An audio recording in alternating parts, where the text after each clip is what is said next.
Iran में महिलाओं के विरोध का एक नया रूप सामने आ रहा है। अपनी आज़ादी को लेकर, अपने हक की बात को लेकर के सड़कों पर प्रदर्शन खतरनाक दिखाई दे रहा है। सोशल मीडिया पर वायरल हो रहे ये वीडियो में ईरानी महिलाओं ने देश के सर्वोच्च नेता अली खामनेई की तस्वीर को जलाकर उनसे सिगरेट जलाती हुई दिखाई दे रही हैं। नेक्स्टा समेत कई प्लेटफॉर्म ने इन तस्वीरों को साझा किया है, जो कि काफ़ी वायरल हो रहा है। वायरल हो भी क्यों ना, क्योंकि अब शायद ईरान में कट्टरता का अंत होने वाला है। उसका वक्त आ गया है कि ईरान में कट्टर सरकार का अंत हो जाएगा। ईरान के लोगों का यह विरोध सत्ता के खिलाफ खुलेआम आक्रोश है।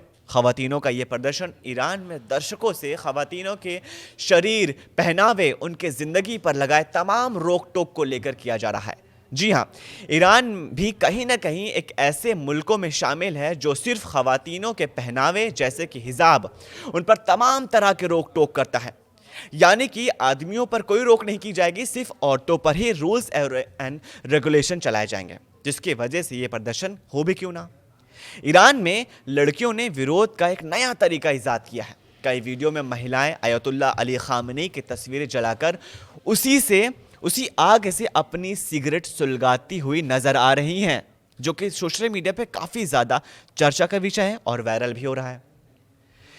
इसे 3 साल पहले महसा अमीनी की मौत के बाद शुरू हुए हिजाब विरोधी प्रदर्शन से जोड़कर भी देखा जा रहा है। ईरान के सर्वोच्च नेता का पद केवल राजनीतिक नहीं, बल्कि धार्मिक अधिकार से भी ज्यादा महत्व रखता है। ऐसे में उनकी तस्वीर को जलाना सीधे तौर पर राज्य और व्यवस्था को एक बहुत बड़ी चुनौती देना माना जाता है। दूसरी ओर सार्वजनिक स्थलों पर महिलाओं का सिगरेट पीना भी लंबे समय से सामाजिक और धार्मिक रूप से गलत माना जाता है और प्रतिबंधित माना जाता है। यानी अगर महिलाएं सिगरेट पिए तो गलत है, वहीं अगर आदमी सिगरेट पिए तो जायज़ है। ये ईरान के रूल्स एंड रेगुलेशन है, जिसके लिए अब प्रदर्शन हो रहा है। ऐसे में ईरान के सर्वोच्च धार्मिक नेता अली खामनेई की तस्वीरें जलाना और फिर उसी आग से सिगरेट को सुलगाना, इन दोनों कामों को एक साथ अंजाम देकर महिलाएं शब्दों से आग जलाकर संदेश दे रही हैं कि ये कदम सत्ता के अधिकार को ठुकराने के साथ साथ महिलाओं के व्यवहार को लेकर थोपे गए मानदंडों के लिए भी एक चुनौती है। एक्सपर्ट्स का कहना है कि इस तरह के प्रतिनात्मक विरोध को काबू कर पाना शायद सरकार के लिए ज़्यादा कठिन होता है, क्योंकि इसके लिए बड़े जनसमूह की ज़रूरत नहीं होती। इसका संदेश तुरंत समझ में आता है और यही सामग्री ईरान की सीमाओं से बाहर भी तेजी से फैलती है, जिसमें अंतर्राष्ट्रीय ध्यान देश आंतरिक संकट पर बन सकता है। सितंबर 2022 में 22 साल के महसा अमीनी को ईरान के गाइडेंस पेट्रोल ने कथित तौर पर अनिवार्य हिजाब कानून के उल्लंघन के आरोप में तेहरान में गिरफ्तार किया था। वह अपने गृह नगर शक्वेज से राजधानी आई थी। जिन्होंने देखा, उनके अनुसार हिरासत के दौरान उनके साथ बहुत बुरी तरीके से मारपीट की गई। हालांकि ईरानी अधिकारियों ने इन आरोपों को एक्सेप्ट करने से इनकार कर दिया था।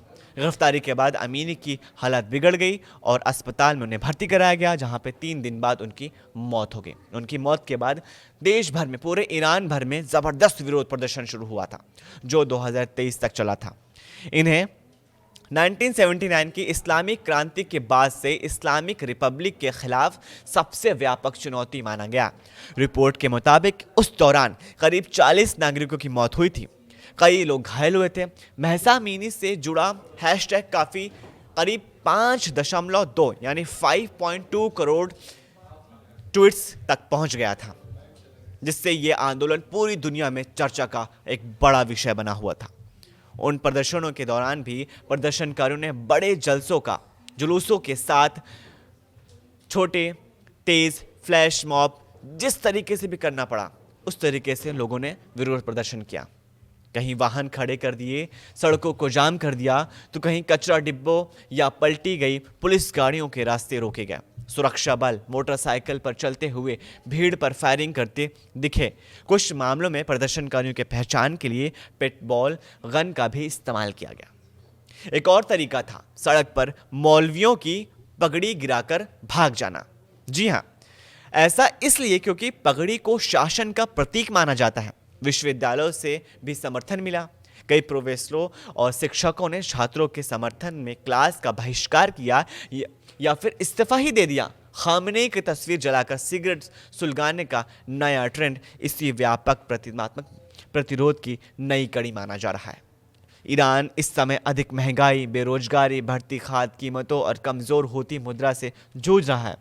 रियाल के मूल्य में गिरावट से आम लोगों की क्रिया शक्ति बुरी तरह से प्रभावित हुई है। आर्थिक निराशा ने एक बार फिर कई शहरों में विरोध प्रदर्शन को हवा दे दी है। ताज़ा विरोध तेहरान के ग्रैंड बाजार से शुरू हुआ, जहां दुकानदारों ने मुद्रा के गिरते मूल्य का नाराजगी जताई। इसके बाद प्रदर्शन देश के अन्य हिस्सों में फैलता ही गया, एक पेट्रोल से जलती आग की तरह, जो कि अब लगभग 31 राज्यों तक फैल चुका है।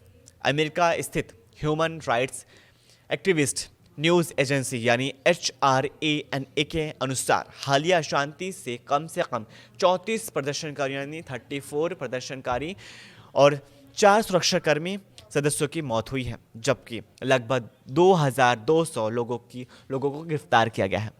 वहीं कुछ लोगों का मानना है कि विरोध ईरान की राजनीतिक और धार्मिक व्यवस्था के प्रति गहरी निराशा को दर्शाता है।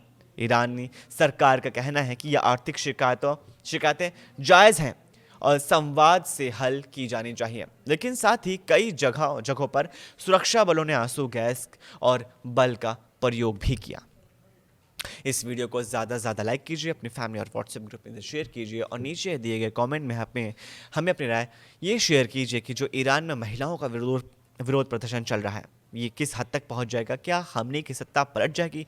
क्या ईरान में कट्टरता का अंत हो जाएगा और एक नई युग की शुरुआत होगी न्यू ईरान की? हम फिर मिलेंगे एक नई खबर के साथ, तब तक के लिए शुक्रिया।